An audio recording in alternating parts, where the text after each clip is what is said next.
ça. J'aime pas.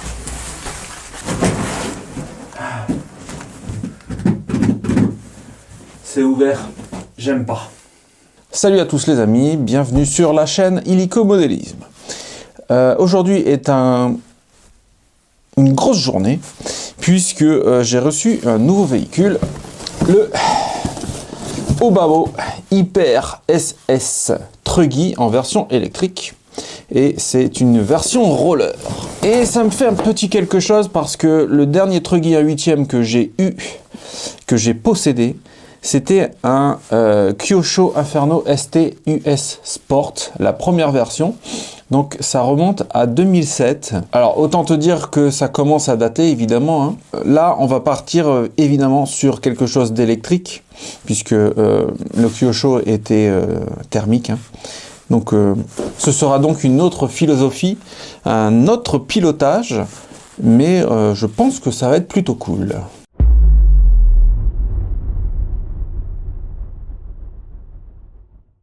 Le Obao Hyper SSTE, on le trouve aux alentours des 309 €. En général, les magasins qui le vendent à ce prix-là l'ont jamais en stock.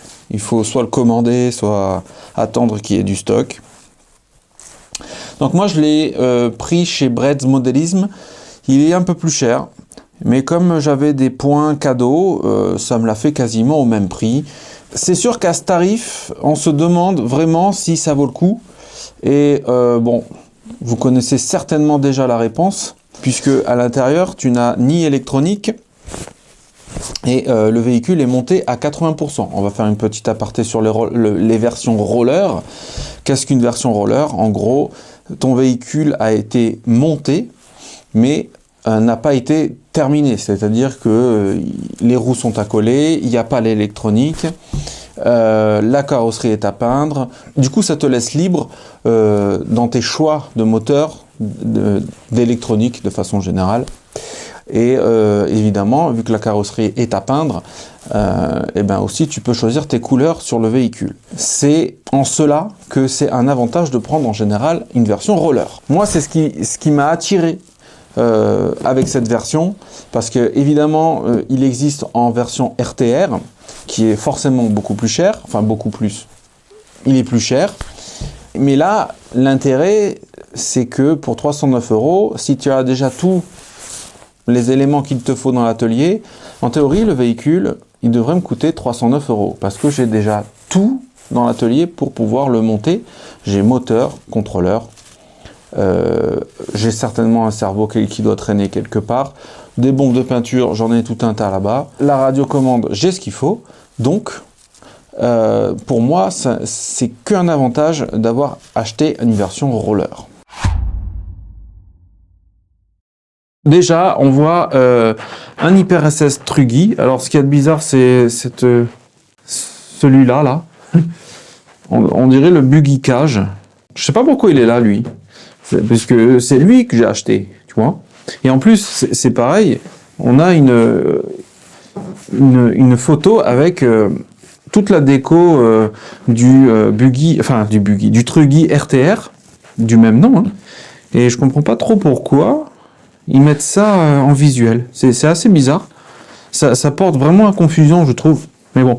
En plus, ils te disent 2,4 GHz radio. Sauf que, évidemment, là, on est sur un engin qui est à 80% monté. Donc, il n'y a pas de radio là-dedans, en théorie, hein. Ici, sur cette face-là, on a donc toute une version, des photos et des spécifications concernant l'Hyper Truggy SSE. Donc, le bac à batterie, le moteur électrique avec le pignon et la couronne qui va sur le différentiel. Et là-bas, comme tu peux le constater, il nous montre les amortisseurs plus la barre stabilisatrice. Et là, ça m'a choqué un petit peu tout à l'heure, j'avoue, c'est que il te montre aussi la version nitro. C'est vraiment très bizarre ce carton. Donc la version nitro qui m'intéresse beaucoup moins. Donc on voit évidemment toute la partie nitro. Alors ici on voit donc l'explication à ce carton un peu multifonction, puisque en fait ce carton peut accueillir soit un Truggy Cage. Je savais même pas que le Truggy Cage existait. soit le Truggy SS. Et donc là, les petits poinçons indiquent que nous avons bien une Truggy SS électrique 80% et avec une carrosserie vierge. Donc nous sommes bien sur cette version ici. J'espère qu'il n'y aura pas de surprise à l'intérieur, mais je pense pas quand même. Ici, nous avons des featuring. Voilà. Et dessous, évidemment, il n'y a rien du tout. Allez, on va ouvrir.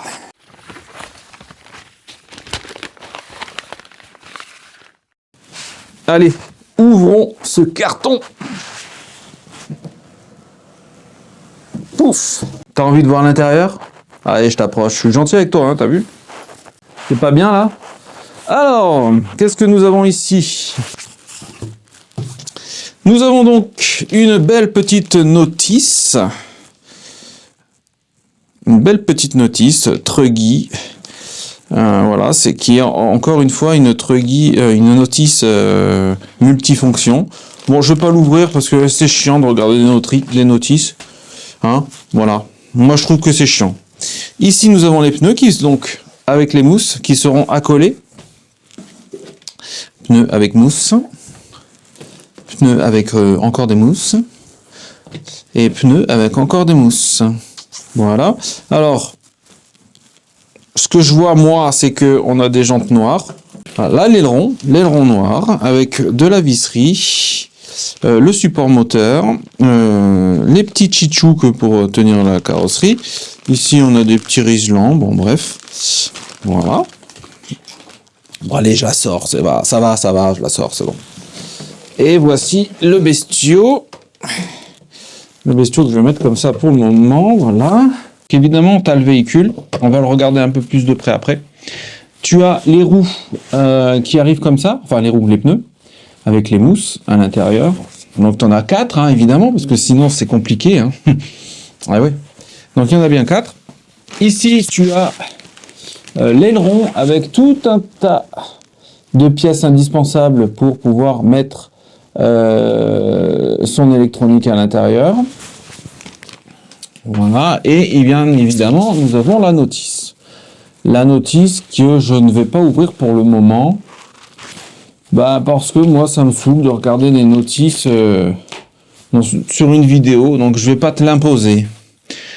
Et ben on va découvrir un peu cet engin. Déjà il a l'air vraiment bien suspendu. C'est sympa comme tout. Alors on va enlever la carrosserie. Alors la carrosserie, je vais te la présenter quand même. Donc évidemment on est sur une carrosserie non peinte.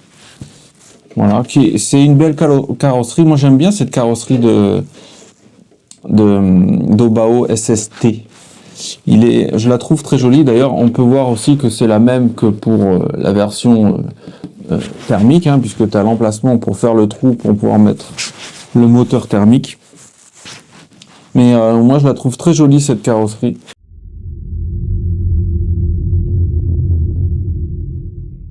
Alors déjà, première impression, on est sur un vrai 1/8e. Tout a l'air vraiment costaud. On a vraiment des gros triangles bien épais. Là, le renfort plastique, là, je sais pas s'il suffit, clairement. Surtout que là, on voit qu'il y a un petit trou.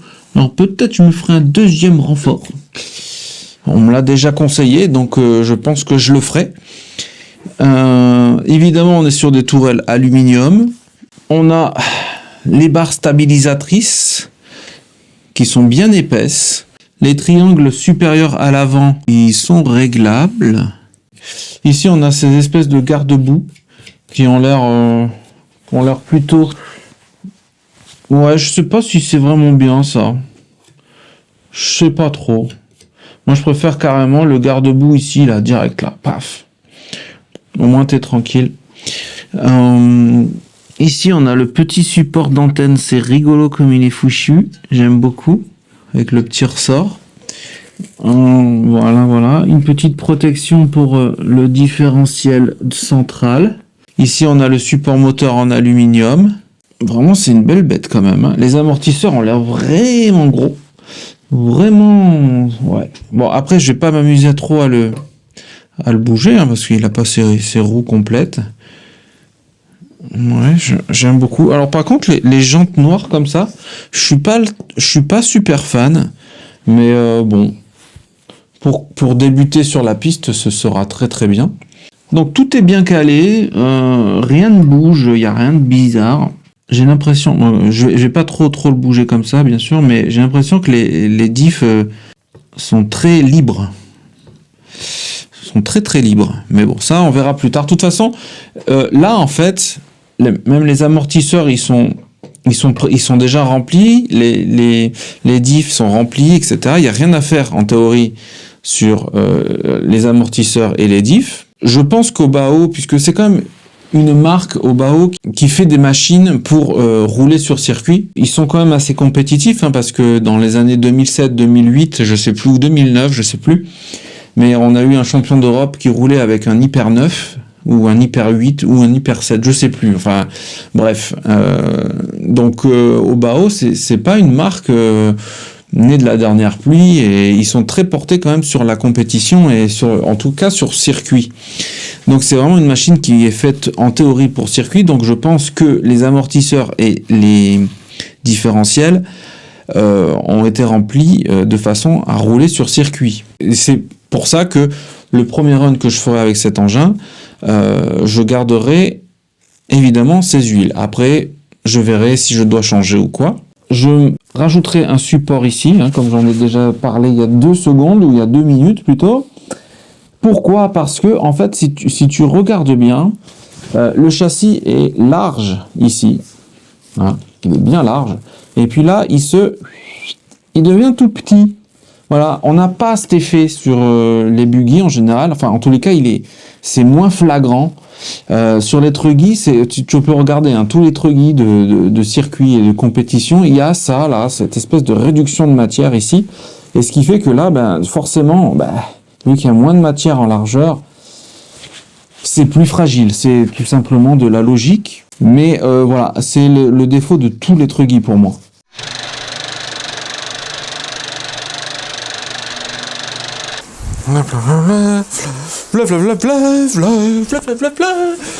Pardon. Forcément, petit coup de nostalgie. Forcément, ça me fait penser à mon Inferno STU Sport, qui était en thermique, avec le lanceur à tirette, les réglages carbu, le moteur capricieux, et surtout, c'était quoi déjà, le GSXR 28 ou un truc comme ça. L'enfer, ce moteur, l'enfer. Culasse apparemment normal. Puis là, oh, la chemise ça vient avec. C'est bizarre ça. Peut-être il y a quelque chose dedans. Ah, tout le caca qu'il y a dedans. Voilà. Donc soit le roulement, soit un bout de carter qui est mort. Ça, c'était vraiment chiant. C'est pour ça que d'ailleurs, vive l'électrique. Bon, c'était une autre époque. Aujourd'hui, avec l'électrique, on va avoir un engin bien plus sympa à piloter, constant, fiable et forcément plus simple. Plus simple à utiliser et à bricoler. Autant te dire que ça me fait vraiment bizarre de revenir sur un truggy 1/8 depuis toutes ces années, mais vraiment ça fait plaisir. Surtout que maintenant j'ai vraiment un endroit où aller rouler avec ce genre de véhicule. C'est ça qui m'a freiné finalement depuis toutes ces années, c'est que j'avais pas de circuit pour exploiter ce genre de choses. Parce que moi, ce genre de véhicule, je le vois plus sur un circuit.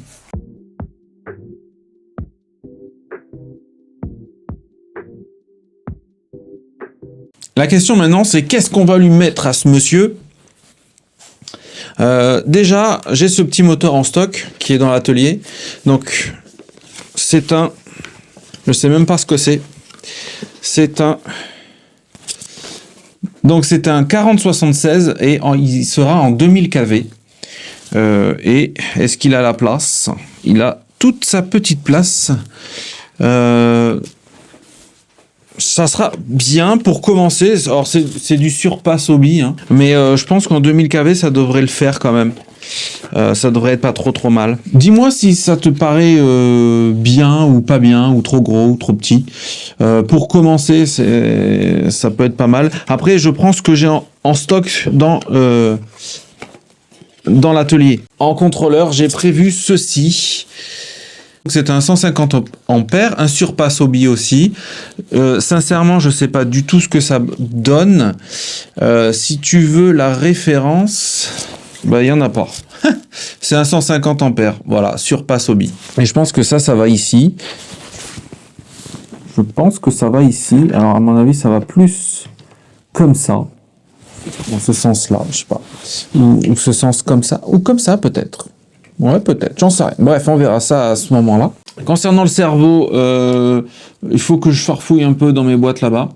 Mais je vais commencer avec un cerveau que j'ai en stock. Ce sera pas un foudre de guerre, mais je veux quand même un bon petit cerveau. Je vais pas me mettre une grosse... Pardon, j'ai dit un gros mot.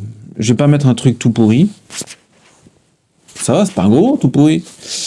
En termes de batterie, je vais rouler en 4S, puisque moi, mon but, c'est de rouler sur circuit. Et je pourrais rouler en 6S sur circuit, évidemment. Mais moi, je veux rouler comme si j'allais faire de la compétition, tu vois. Donc, je veux rouler en 4S. Donc, il sera limité en 4S. Ici, là, on a l'implantation. Pouf, pouf, tac. Ici, on a la boîte pour la radiocommande. Donc, j'ai une radiocommande en stock avec... c'est très bien parce que du coup, je pense que elle est toute petite et bon, les récepteurs, ils sont tout petits. Ça va aller très bien dedans. Voilà. Alors, dis-moi ce que tu en penses un peu de mon futur setup. Je suis curieux. Je pense que la plupart d'entre vous, vous seriez partis sur carrément plus fort et en 6S direct. Voilà, moi je répète, hein, c'est vraiment pour rouler sur circuit que je fais cet engin. Et oui, à la limite, qu'est-ce que vous conseillez, vous, comme cerveau, pour mettre sur un Truggy 1/8 fait pour le circuit? Je serais curieux parce que c'est vrai que là je vais mettre ce que j'ai en stock, mais ça va pas être un truc extraordinaire. Donc il y a de fortes chances que ce soit l'une des premières upgrades que je fasse dans les mois qui arrivent. Ah ouais, d'accord, j'ai fait n'importe quoi.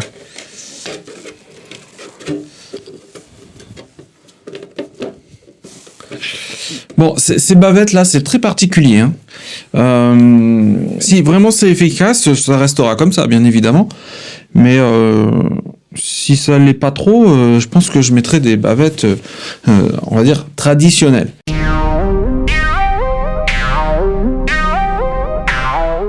On va faire une petite réponse rapide à la question à qui s'adresse ce Truggy. Parce que deux choses. Là, tu es sur la vidéo d'unboxing, mais je vais faire toute une playlist sur ce Truggy spécialement.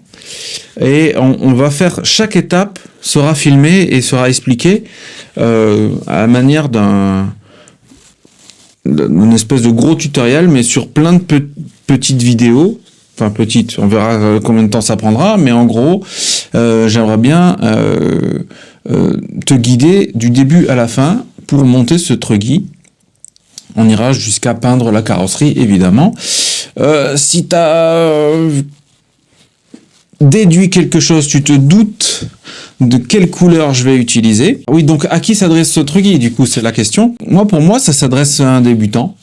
Il n'y a aucun problème là-dessus. On va dire que tu as déjà eu un petit engin, RTR, tu as roulé avec, t'étais en 1/10, tu as envie de passer sur du plus gros, t'as pas envie de mettre des 1000 et des 100, tu as envie de te faire le montage soi-même, ou du moins, pas forcément tout le montage, donc tu partirais plutôt sur un roller, ou sur une occasion, parce que des rollers, tu en as plein en occasion, en fait. Hein. Tu peux avoir du neuf et de l'occasion. L'avantage de celui-ci, c'est que c'est tout neuf. 309 balles, franchement. Pour moi, je vois bien un débutant partir là-dessus. Alors, évidemment, il faudra s'acheter tous les éléments électroniques, mais il n'y a pas grand-chose. Hein. Finalement, il y a un moteur, un ESC, un petit cerveau pour la direction et une radiocommande. Tu as 4 trucs à acheter. De la bombe de peinture, évidemment de la bombe de peinture pour l'exemple, hein, et c'est tout. Pour quelqu'un qui a envie de se mettre à la piste, enfin au circuit, qui a envie d'avoir un véhicule personnalisé, ce véhicule est parfait.